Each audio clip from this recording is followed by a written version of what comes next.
Hello there, many thanks for joining us on our Friday Business News Report. It's now time to bring you the feature on the show today as we focus on reactions that have trailed the Nigeria startup bill since its reception by the Senate after being transmitted to the National Assembly by the President Muhammadu Buhari. Now, the bill was accompanied by a letter dated February the 21st of this year and read during plenary by the Senate President. Now, the Nigeria Startup Bill 2021 aims to position Nigeria's startup ecosystem as the leading digital technology center in Africa, having excellent innovators with cutting-edge skills and exportable capacity. In order to do this, the bill also seeks to establish a National Council for Digital Innovation and Entrepreneurship. Now, the Startup Bill, a joint initiative by Nigeria's tech startup ecosystem and the presidency, will eliminate unspoken hostilities towards the tech ecosystem. It also means that the country's laws and regulations will become friendly, clear, planned, and also work for the tech ecosystem. Well, joining me now to discuss this and more virtually, I have Ayodele Adio, the managing editor, Daily Avalon. Thank you very much for joining us on the Breakfast Show this morning, Mr. Adio. Thank you for having me, Mr. Alabi. It's a pleasure to be on. Now, in discussing all of the reactions we've had so far, this is a beautiful bill coming to bear, looking at the fact that we see how much this is going to propel the startup sector, especially looking at the tech area now. But beyond all of these prospects, let's look at gray areas and areas of concern that you feel we still need to do a little bit more as we have this bill gradually become law.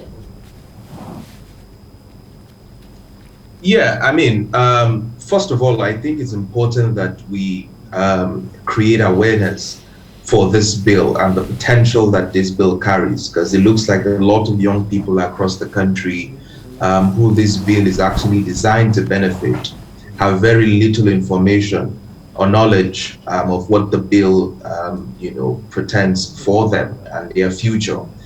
So I think it's important that we create that awareness and know that there is a potential, there's a bill in the National Assembly that has the potential to not just create meaningful employment opportunities for young people across the country or to upskill them, but it also has, the potential to make Nigeria a leading destination for tech investments globally. So yes, if you ask me what needs to be done, is that there's a lot of awareness that needs to go around, this bill, because there's a lot of despair in our country. There's a lot of hopelessness. Young people are leaving the country in droves because they imagine that there is very little that the government has to offer them or that the country has to offer them. Well, I think this bill with the provisions therein, I think that if well implemented, if well regulated, after it becomes law, really has the potential to guarantee huge opportunities for young people, and more importantly, would offer them very decent wages, far above what is obtainable in most sectors of the economy. How much of an incentive now do you also think the funding prospects also brings to the fore, especially bringing attention to the fact that funding labeled startups is also one of the bigger issues we have to face today? Access to credit is difficult, especially for startups. And now we're looking at tech. This is capital intensive. We need a whole lot to support the industry, and also looking at tax breaks and holidays and incentives for startups, investors and employees within the sector. How much of a catalyst do you think this would help transform the narrative? Really, you've also made mention of the fact that Nigeria is also losing a whole lot of human resource to other nations. You look at the siting of tech offices outside of Nigeria. Do you think this would help change the narrative at a faster pace? Tremendously. I think it would help change the narrative because it does three things essentially. One is to provide the right environment, for the technology ecosystem to thrive. And the problem has been an unpredictable regulatory environment, and tech investments struggle with environments that are unpredictable because we're talking about funds, investors funds and investments coming from everywhere in the world, that returns are expected on those investments after a period of time. And so those funds, or the managers of those funds, require some level of stability and predictability in terms of the environment where those funds will be going into. And so this bill tends to provide that environment, that stability, that predictability that will allow, that will boost investors' confidence to attract more funding into the tech ecosystem. So once there's the right regulatory environment, and when there's a lot of stability and predictability, you'd have a situation where investors globally will have a lot more confidence in investing in the tech ecosystem in Nigeria. Secondly, you also talked about the tax investments, which I think is also a very important point, because it's just the tech ecosystem in Nigeria that hasn't really enjoyed as much tax incentives as you would expect everywhere across the world. There are incentives that go to the agricultural sector, there are incentives that go to the manufacturing sector, but very few incentives have been extended to the tech ecosystem. And so these tax incentives that would allow, in fact, sometimes global technology giants to even relocate their offices to places like Lagos and Abuja, as such incentives that the bill proposes. And further, it also incentivizes people who work in this tech ecosystem, because like I said earlier, people who work in this tech ecosystem will command huge salary scales. And once you give them the right kind of tax incentives, they may choose not to work remotely in London or in Brussels, but choose to work remotely in Lagos because of the tax incentives that you're given. But more importantly, the bill proposes for some sort of a portal.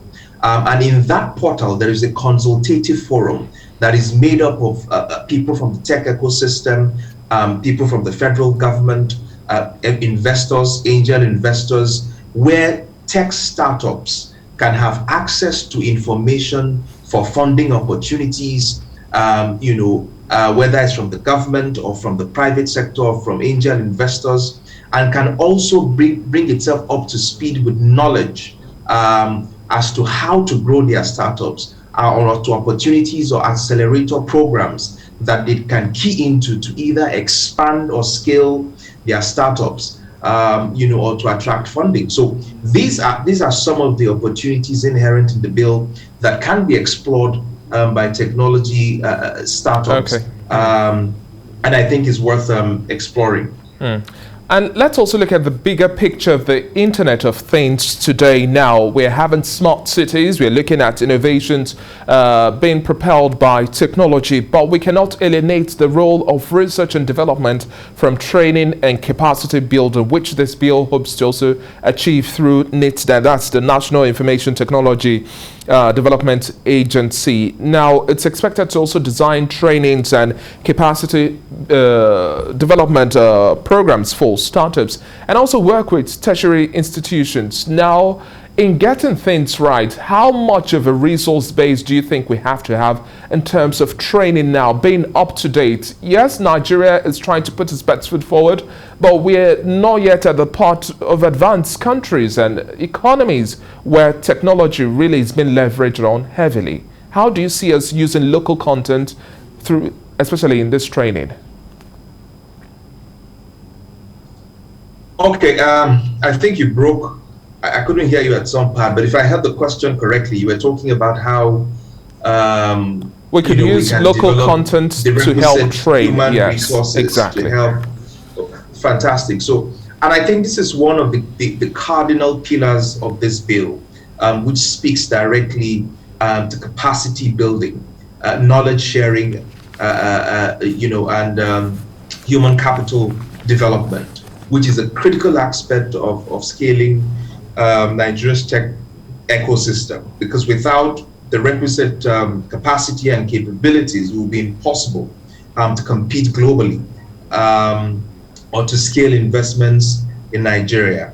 And so what this bill proposes, and that's one of the things that NITDA will be doing, is to propose a series of trainings and human capital development that will develop the skills and competencies of players in the tech ecosystem.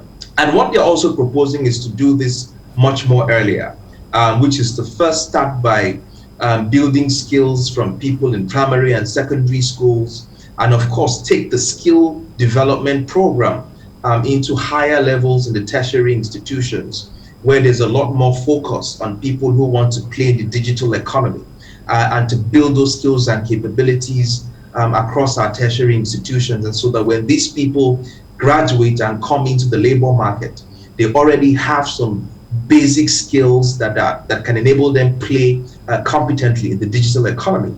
And even when they get into the digital economy as players in the tech ecosystem, there are also provisions that are made by the Digital Innovation and Entrepreneurship Council, which the president and the vice president is going to chair, of which the vice president will be a member of the council, to also make critical provisions for the continuous capacity building of players in this tech ecosystem. Because, hey, you see, this is not just about empowering the private sector, the technology ecosystem, to just make more money for themselves and scale their businesses. It is also about improving the competitive advantage of Nigeria as a country to be able to compete globally, to attract investments that government itself can tax to make revenue and to boost its own revenue within the country. It is also important for the country to also become competitive globally, so that when global technology firms are relocating to cities in India, they could have a better choice destination somewhere in Lagos, which helps to create meaningful employment opportunities for Nigerian youths across the country, which is a major plus for the government that is currently struggling to create jobs and meaningful employment opportunities for its citizens. So it's a win-win situation for both the federal government, state governments, the private sector, and the tech ecosystem. So once they invest in that skill development, it doesn't just benefit the members of the tech ecosystem, it also translates into some sort of a competitive advantage for the country that it can use to compete globally, to attract global investments, and to make requisite revenue from taxation of many of these investments that come into the country. And the ripple effect is also one that also portends a vast prospect for the entire country and our positioning at regional, continental, and then a world level. Thank you very much for your time on the Breakfast Show this morning. It's quite an interesting waiting time till we see the bill become law. Thank you once again, Adele Adio, for speaking with us. We've been speaking with the managing editor of Daily Avalon. Thank you once again.